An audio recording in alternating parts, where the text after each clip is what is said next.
Welcome back, everybody. Right now for you at 4:30, another busy week in Washington. Everything from COVID relief talks to the vaccine latest, even some military action we found out about. The moderator of Face the Nation, Margaret Brennan, is joining us live this afternoon from Washington, D.C. Hi, Margaret. Thanks for being with us today. Great to be with you. Well, let me ask you first. President Biden, we got word about this military action that happened in Syria. What happened there? What is this all about? What's the message, do you think, from the administration? Well, the Biden administration's message is not to put U.S. personnel at risk. That was the message sent to Tehran. There were Iranian-backed militias who fired rockets in Iraq at U.S. personnel last week, killing a contractor and injuring some Americans.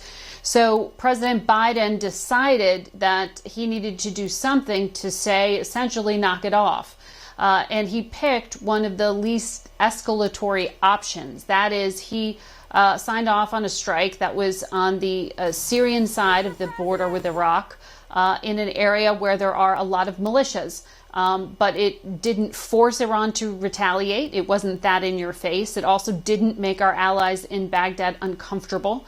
So this was the safe option. And he's also trying to keep alive for himself some diplomatic pathways. Remember, he just offered to begin nuclear talks with Iran and talks about releasing American hostages in Iran.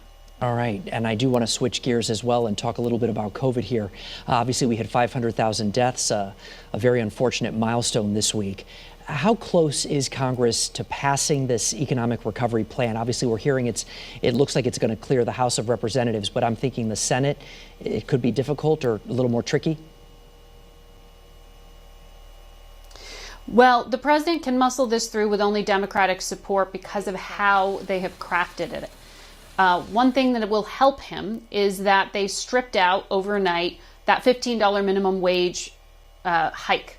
That was problematic for some Democrats. It was problematic for Republicans as well, but the president needs all 50 Democrats to vote for this in order to muscle it through purely along party lines. So that became a little bit easier, but there are still talks going on behind the scenes. And we know that it's really mid-March that is the hard deadline because that is when unemployment benefits are set to expire. Well, Margaret Brennan, thank you very much. I could talk to you all afternoon, but you have a big show coming up on Sunday, and I'm sure you'll talk as well about President Trump, the former president, at this conference happening over the weekend. So again, we'll hear much more on this coming up on Sunday. Thanks for being here with us this afternoon. A reminder, you can watch Face the Nation Sunday morning at 10:30 right here on Channel 3. Now.